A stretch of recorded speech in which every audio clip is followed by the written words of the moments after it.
तो BNN news के एक बिल्कुल ही लेटेस्ट और फ्रेश एपिसोड के अंदर आप सभी का स्वागत है, जहां पर सिर्फ एक ही वीडियो के अंदर हम पूरे हफ्ते के सारे लेटेस्ट न्यूज को जानते हैं। फिर चाहे वो न्यूज मार्वल से हो, DC से हो या फिर कहीं और से हो, हमारे चैनल पर सभी तरह के न्यूज को कवर किया जाता है। तो अगर आप में से कोई हमारे चैनल को पहली बार देख रहा है तो आप जल्दी से हमारे चैनल को सब्सक्राइब कर लीजिए एंड सब्सक्राइब बटन के बगल के बेल आइकन को भी ऑल पर सेट कर लीजिए, ताकि जैसे हमारे चैनल की कोई भी लेटेस्ट वीडियो अपलोड हो वैसे ही आप उस वीडियो को सबसे पहले देख सकें। और हाँ, अगर आपको वीडियो पसंद आती है तो आप वीडियो को लाइक जरूर करना और वीडियो के कमेंट बॉक्स के अंदर BNN न्यूज जरूर लिखना। तो फिर आइए अब हम बिना किसी देरी के आज की इस कमाल की वीडियो को स्टार्ट करते हैं।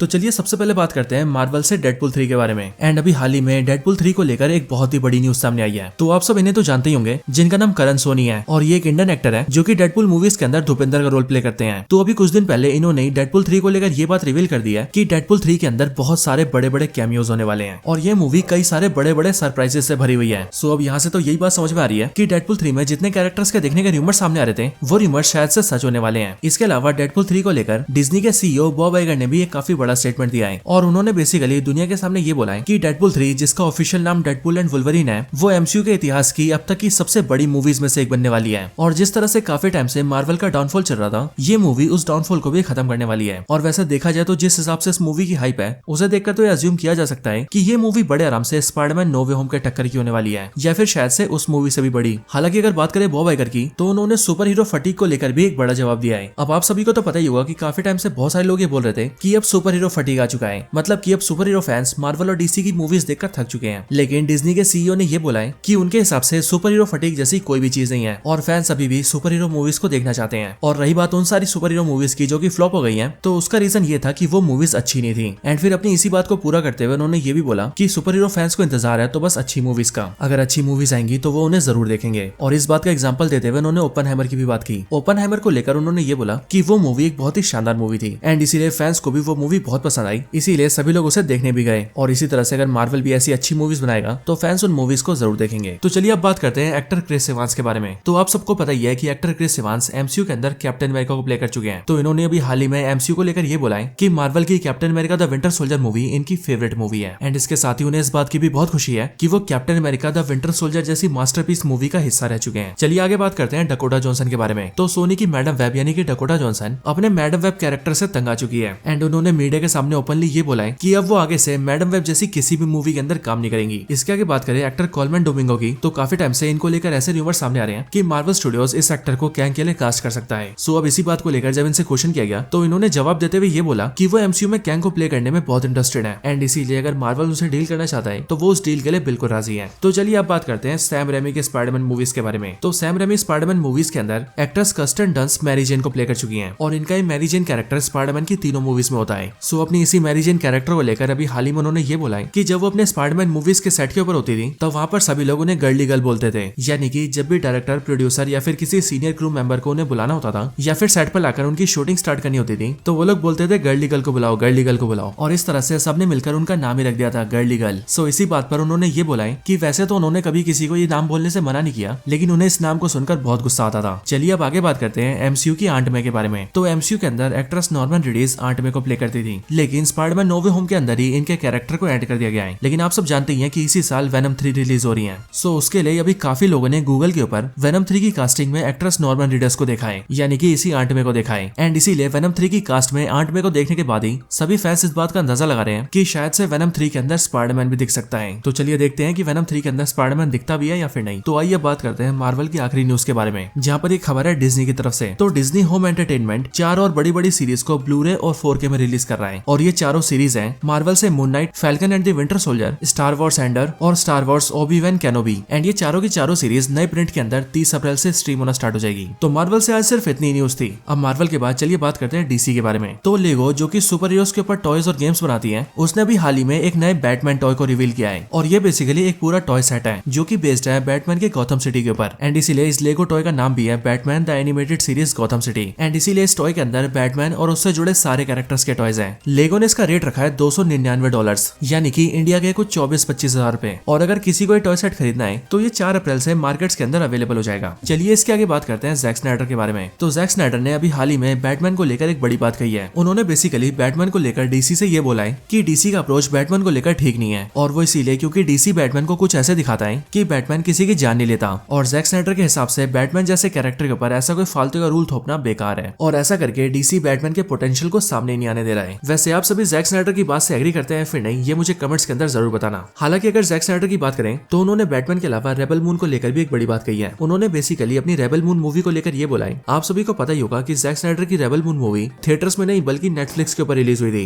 एंड अब इसी रेबल मून मूवी के ऊपर अब तक 90 मिलियन व्यूज आ चुके हैं, और इसीलिए इसे देखकर जैक स्नाइडर ने ये बोला है कि उनकी बनाई हुई rebel moon movie Barbie movie से भी ज्यादा सक्सेसफुल है, और अगर वो उस मूवी को थिएटर्स के अंदर रिलीज करते हैं तो उनके एस्टिमेट के हिसाब से वो मूवी $1.5 बिलियन से भी ज्यादा कमाई करती। तो चलिए डीसी के आगे बात करते हैं कुछ अदर न्यूज के बारे में, जहां पर सबसे पहली खबर है ड्यून 2 को लेकर। तो ड्यून 2 मूवी ने अपने डोमेस्टिक मार्केट के अंदर $12 मिलियन के साथ अपनी ओपनिंग ली है, और ये काफी बड़ा नंबर होता है। लेकिन अगर ड्यून 2 का ड्यून से कंपैरिजन किया जाए तो उस मूवी ने अपनी ओपनिंग $5.1 मिलियन के साथ की थी, जिसका मतलब ड्यून 2 ने ड्यून के मुकाबले अपनी शुरुआत में डबल से भी ज्यादा अर्निंग की है। इसके अलावा अगर बात करें ड्यून 2 के अब तक के कलेक्शन की तो ड्यून 2 $200 मिलियन से भी ज्यादा पैसे कमा चुकी है, और वो भी सिर्फ एक ही हफ्ते के अंदर। एंड अगर बात करें इसके बजट की तो ड्यून 2 का पूरा बजट था $190 मिलियन का, जिसका मतलब ये अपने बजट को बड़े आराम से रिकवर कर चुकी है। और इसीलिए इस मूवी को लेकर यह एस्टिमेट किया जा रहा है कि यह मूवी आने वाले टाइम में बड़े आराम से $500 मिलियन के आंकड़े को पार कर देगी। इसके अलावा ड्यून 2 ने कुछ बड़े रिकॉर्ड्स भी बना लिए हैं, जिनमें से सबसे पहला ये है कि ड्यून 2 मूवी साल 2024 की सबसे बड़ी मूवी बन चुकी है। और इसके अलावा अगर बात करें इसकी रेटिंग्स की तो ये movie 6th highest rated movie of all time बन चुकी है। और जिस रफ्तार से ये मूवी भाग रही है उसे देखकर ये कहा जा सकता है कि ये मूवी $1 बिलियन के आंकड़े को बड़े आराम से पार करेगी। हालांकि अगर इसके आगे बात करें एक्टर स्टेलन स्कार्सगार्ड की तो इनके कैरेक्टर का अपीयरेंस मूवी के अंदर काफी डरावना और भारी सा होता है, और ऐसा इसीलिए क्योंकि उन्हें इस मूवी के लिए काफी ज्यादा ट्रांसफॉर्म किया गया था। सो अपने उसी ट्रांसफॉर्मेशन को लेकर उन्होंने ये बोला है कि अपने कैरेक्टर में ट्रांसफॉर्म होने के लिए उन्हें पूरे 8 घंटे लगते थे, क्योंकि 8 घंटे के मेकअप के बाद ही वो अपने कैरेक्टर में पूरी तरह से तैयार हो पाते थे। इसके अलावा आपको याद होगा कि मूवी के अंदर एक किसिंग सीन भी होता है, जिसमें ये और बटिस्टा का छोटा भाई दोनों किस करते हैं, और वो किस वियर्ड इसीलिए होता है क्योंकि वो लिप टू लिप होता है। तो इसी वाले किसिंग सीन को लेकर ये खबर सामने आई है कि ड्यून की नॉवेल्स में ऐसा कोई भी किसिंग सीन नहीं था, और इसीलिए मूवीज वालों ने इस सीन को अपनी तरफ से जानबूझ के ऐड किया है। अब लेकिन क्यों ऐड किया है ये तो मैं भी नहीं जानता। अब ड्यून 2 के आगे बात करते हैं मेगामैन 2 के बारे में। सो आप सबको पता ही होगा कि मेगामैन 2 बिल्कुल ड्यून 2 के साथ ही रिलीज हुई थी, लेकिन जहां ड्यून 2 बहुत ही सक्सेसफुल साबित हो रही है और सभी लोग उस मूवी को देखने जा रहे हैं, वहीं पर मेगामैन 2 को कोई पूछ भी नहीं रहा है, और इसीलिए अभी तक इस मूवी की टोमेटो रेटिंग 0% की है, और इसीलिए इसी चीज को देखकर मूवी का बहुत मजाक बन रहा है। आगे बात करें फॉलआउट सीरीज के बारे में, तो इस फॉलआउट सीरीज से इसके कई सारे नए पोस्टर सामने आए हैं। मैं आपको इन्हें सामने दिखा रहा हूँ, आप चाहे तो रोक कर देख सकते हैं। एंड इसके साथ ही इस बात को भी कंफर्म कर दिया गया है कि ये वाली सीरीज 12 अप्रैल से Amazon प्राइम के ऊपर स्ट्रीम होना स्टार्ट हो जाएगी। इसके आगे बात करें पायरेट्स ऑफ द कैरिबियन के बारे में, तो इसको लेकर ऐसे रूमर सामने आ रहे हैं कि डिज्नी वाले जॉनी डेप को कैप्टन जैक स्पैरो के रोल में वापस लेना चाहते हैं, लेकिन डिज्नी का प्लान ये है कि वो कैप्टन जैक स्पैरो को दिखाकर उसके बलबूते पे एक नए कैरेक्टर को एस्टेब्लिश करना चाहते हैं, जिसके बाद से वो नया कैरेक्टर बिल्कुल फोकस में होगा और कैप्टन जैक स्पैरो को साइड कैरेक्टर बना दिया जाएगा। चलिए आगे बात करते हैं क्रिस्टोफर नोलन के बारे में। तो क्रिस्टोफर नोलन की बनाई हुई ओपनहाइमर मूवी एक बहुत ही बड़ी सक्सेस साबित हुई है, एंड इसीलिए इसी मूवी से ये खबर सामने आई है कि मूवी के डायरेक्टर क्रिस्टोफर नोलन ने इस मूवी से $72 मिलियन